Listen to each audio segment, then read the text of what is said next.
इस वीडियो में हम समांतर चतुर्भुज यानी कि पैरेललोग्राम के कुछ गुणों को सिद्ध करेंगे।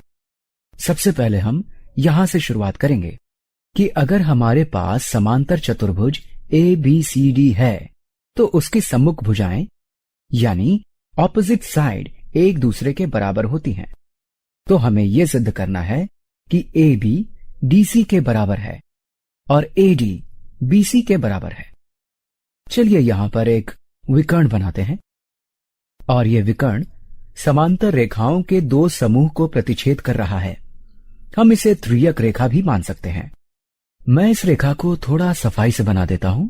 ये थोड़ी टेढ़ी बन गई है। ये रेखा, ये वाली रेखा है, ये सही है। अब अगर आप इस विकर्ण DB को देखें, आप इसे समांतर रेखाओं AB और DC की त्रियक रेखा के रूप में भी देख सकते हैं। अगर आप ध्यान से देखें तो कोण ABD सर्वांगसम यानी कि कॉन्ग्रुएंट होगा कोण BDC के, क्योंकि ये दोनों एकांतर अंतःकोण हैं। आपके पास एक त्रियक रेखा और समांतर रेखाएं हैं, तो हम कह सकते हैं कि कोण ABD कोण BDC के सर्वांगसम यानी कि कॉन्ग्रुएंट होगा। आप इस विकर्ण DB को इन दो समांतर रेखाओं AD और BC की त्रियक रेखा के रूप में भी देख सकते हैं। और अगर ऐसे देखते हैं तो आपको पता चलेगा कि कोण DBC सर्वांगसम होगा ADB के, क्योंकि ये भी एक त्रियक रेखा है जो कि दो समांतर रेखाओं को प्रतिच्छेद कर रही हैं। ये उसके एकांतर अंतःकोण है।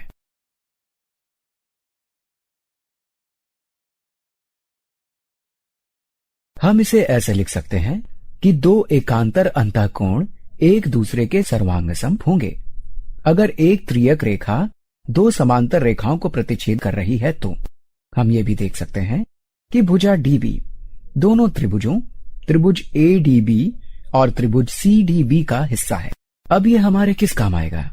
अगर आप ध्यान से देखें तो इन दोनों त्रिभुजों में ये गुलाबी रंग का कोण है, ये भुजा DB है जो कि दोनों त्रिभुजों का हिस्सा है, और ये हरे रंग का कोण है। इसलिए कोण भुजा कोण नियम के अनुसार ये दोनों त्रिभुज सर्वांगसम है।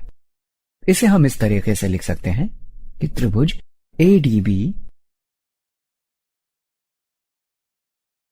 त्रिभुज CBD सर्वांगसम है, और ऐसा कोण भुजा कोण सर्वांग समता नियम की वजह से है। अब इससे हमें क्या सहायता मिलेगी? अगर ये दो त्रिभुज सर्वांगसम हैं तो त्रिभुज CBD की भुजा DC और त्रिभुज ADB की भुजा BA एक दूसरे के बराबर होंगी।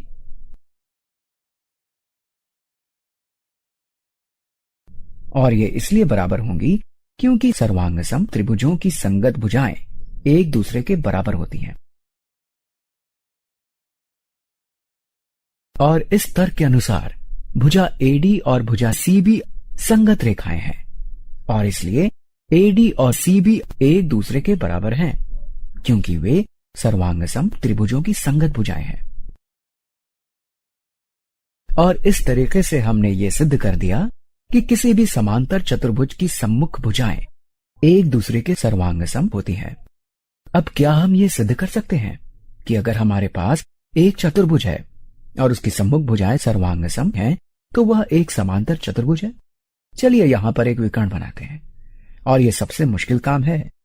हम ये जानते हैं कि CB अपने आप के बराबर होगा क्योंकि ये एक ही रेखा है।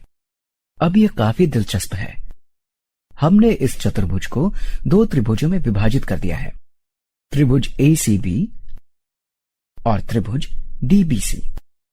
अगर आप ध्यान से देखें तो इन दोनों त्रिभुजों की सारी भुजाएं एक दूसरे के बराबर हैं। इसलिए भुजा भुजा भुजा सर्वांग समता नियम के अनुसार ये दोनों त्रिभुज सर्वांगसम हैं।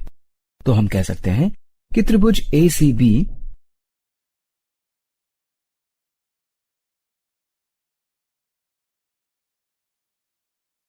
और त्रिभुज DBC एक दूसरे के सर्वांग सम हैं और ये भुजा भुजा भुजा सर्वांग समता नियम के अनुसार है। इससे हमें क्या पता चलता है? इससे हमें यह पता चलता है कि इन दोनों त्रिभुजों के सारे संगत कोण भी एक दूसरे के सर्वांग सम होंगे। उदाहरण के लिए कोण ABC समनुरूप होगा कोण DCB के, क्योंकि ये दोनों सर्वांग सम त्रिभुजों के संगत कोण हैं।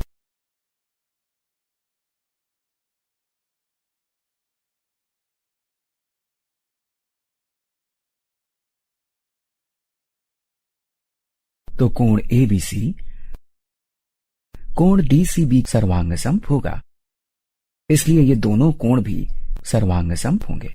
ये काफी दिलचस्प है क्योंकि यहां एक रेखा है CB जो AB और CD को प्रतिच्छेद कर रही है और हम देख सकते हैं कि ये दोनों एकांतर अंतःकोण एक दूसरे के सर्वांग सम हैं। और क्योंकि ये दोनों एकांतर अंतःकोण सर्वांग सम हैं, तो हम कह सकते हैं कि AB और CD समांतर हैं।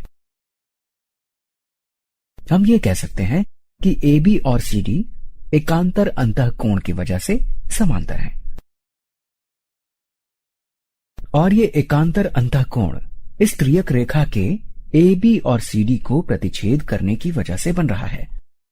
हम यही तर्क यहां भी प्रयोग कर सकते हैं। कोण ACB सर्वांग सम है कोण DBC के,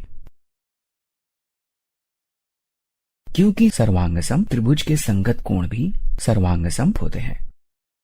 हम सिर्फ इतना कह रहे हैं कि कोण DBC कोण ACB के बराबर है। ये एकांतर अंतःकोण भी हो सकते हैं क्योंकि CB एक त्रियक रेखा है, लेकिन हमें पता है कि एकांतर अंतःकोण सर्वांग सम होते हैं, इसलिए AC और BD समांतर रेखाएं हैं। तो अब हमने ये सिद्ध कर दिया है कि AC और BD समांतर रेखाएं हैं। जो हमने सिद्ध किया है वो काफी दिलचस्प है। हमने ये सिद्ध किया है कि अगर आपके पास एक समांतर चतुर्भुज है तो सम्मुख भुजाओं की लंबाई बराबर होगी, और अगर किसी समचतुर्भुज की सम्मुख भुजाओं की लंबाई बराबर है तो वह एक समांतर चतुर्भुज है। हमने ये दोनों दिशाओं में सिद्ध कर दिया है। हम इसे ऐसा भी कह सकते हैं कि अगर सम्मुख भुजाएं समांतर हैं, या आप ऐसा भी कह सकते हैं कि चतुर्भुज की सम्मुख भुजाएं भी समांतर होंगी अगर सम्मुख भुजाओं की लंबाई बराबर है। तो अगर वे समांतर हैं तो आप कह सकते हैं कि उनकी लंबाई बराबर है, और अगर उनकी लंबाई बराबर है तो आप कह सकते हैं कि वे समांतर हैं। हमने ये दोनों ही दिशाओं में सिद्ध कर दिया है।